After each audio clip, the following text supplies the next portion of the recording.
मेरा डर मेरी शक्ति, एंग्जाइटी से चेतना तक। नमस्ते। आज मैं सब किचन में बर्तन साफ कर रही थी तो पानी की धार के साथ मेरे अंदर एक डर बहने लगा। हमने आग ढूंढ ली, कपड़े पहन लिए, विज्ञान बना लिया, पर हम आज भी एक दूसरे से डरते हैं।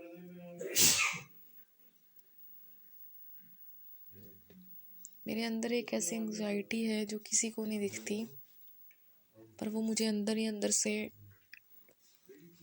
ठरका रही है। ऐसे लगता है कि मैं हर बुरा हादसा मेरे साथ हो रहा है।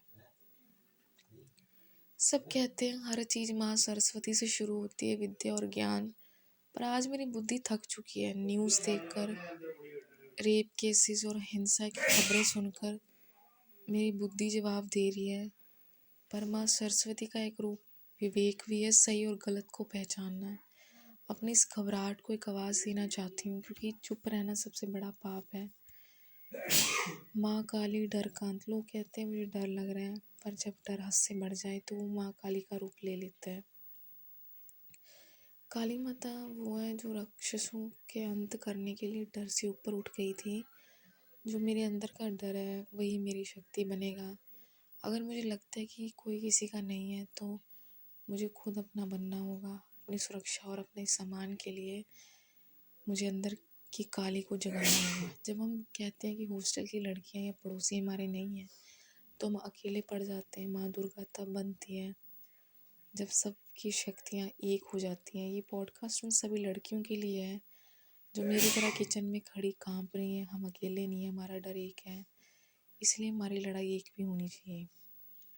मेरे पिता की मृत्यु ने मुझे तोड़ दिया, पर शायद भगवान ने उन्हें इस कलयुग के पाप देखने से पहले ही बुला लिया।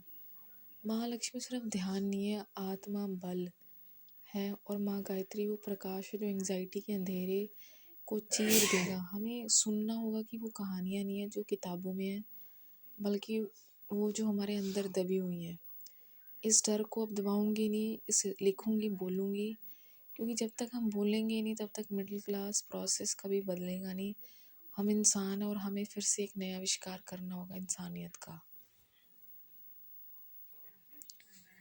कलयुग, वासना और खामोशी। मेरा दिमाग मुझसे कहता है बोलने से क्या होगा। मुझे पहले हजारों महापुरुष आए, टीचर्स ने लेक्चर दिए, किताबें लिखी गई, कानून बने, पर क्या कुछ बदला? क्या लोगों के अंदर वही गंदी वासना खत्म हुई है? नहीं। हर दिन वही खबरें, वही डर। ऐसा लगता है जैसे हम एक ऐसे कलयुग में हैं जहाँ पाप एक समुंदर और मेरी आवाज़ एक नन्ही सी बूंद। कभी कभी लगता है कि भगवान सच में आएंगे या हम सिर्फ एक अंधेरे कमरे में बैठकर उनका इंतज़ार कर रहे हैं। हमने आग ढूंढ ली थी कि ताकि अंधेरा मिटा सकें। हमने कपड़े ढूंढ लिए ताकि शर्म बचा सकें, पर आज हमने एक ऐसी दुनिया बना ली है जहाँ दिमाग बिल्कुल ही हार चुका है।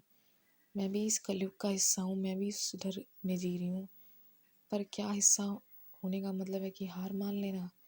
अगर हमने एक्टिंग की इन्वेंशन की ताकि हम अपने जज्बात समझ सकें, तो आज हमने दुख को भी कंटेंट बना दिया। मेरी नानी दादी कहती थी उनका बुरा वक्त देखा है, पर आज का बुरा वक्त शरीर के साथ रूह को भी बीमार कर रहा है। क्यों उस किताबों में है नहीं, वो मेरी उस बुद्धि में है कि मुझे सवाल करने पर मजबूर कर रही है। लोग कहते हैं बाहर आएंगी राक्षस मारने, पर शायद वो हमारे गुस्से के रूप में अंदर बैठे हैं। वो गुस्सा जो गलत को देखकर खुल जाता है, एंग्जाइटी समझकर दबा देते हैं। ये सिर्फ मूर्तियाँ नहीं है, ये माइंडसेट है। वासना को ख़त्म करने के लिए कानून से पहले चेतना ज़रूरी है। जानती हूँ कि मेरा एक पॉडकास्ट दुनिया रातों रात नहीं बदलेगी, पर अगर मैं चुप रही तो इस पाप का हिस्सा बन जाऊंगी जिसे रोकना चाहती हूँ। भगवान बाहर से किसी विमान में बैठकर नहीं आएंगे, हमारी हिम्मत बनकर हमारे अंदर से निकलते हैं। अगर मेरे बोलने से एक भी लड़की को लगेगा कि वो डर में अकेली नहीं है तो मेरा बोलना सफल है। वासना शायद ख़त्म ना हो, पर उसे चुनौती देने वाली आवाज़ कभी खामोश नहीं होनी चाहिए।